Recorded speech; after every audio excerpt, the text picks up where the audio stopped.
இல்லா உலகத்துல பாட்ட வந்து பிறந்த உரிமை இல்லா உலகத்துல பாட்ட வந்து பிறந்த வாக்குரிமை வாங்கி தர எத்தனை பேர் இறந்த நாட்டு மக்கள் எல்லாருக்கும் ஓட்டுரிமை இருக்கு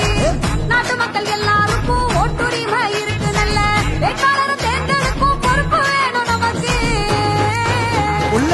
லட்சம் பேரு ரத்தம் சிந்தி வாங்கி தந்த மண்ணு இது லட்சம் பேரு ரத்தம் சிந்தி வாங்கி தந்த மண்ணு இத பத்திரமா பாத்துக்கணும் நாம பத்திரமா பாத்துக்கணும் ஒண்ணு சேர்ந்து நின்னு ஒட்டுமொத்த மக்களுமே ஓட்டு போட வேணும் ஆமா ஒட்டுமொத்த மக்களுமே ஓட்டு போட வேணும் 100% வாக்களித்தா நாட்டு வளர்ச்சி கூடும் விட்டு விட மாட்டோம் ஓட்ட விட்டு கொடுக்க மாட்டோம் விட்டு விட மாட்டோம் ஓட்ட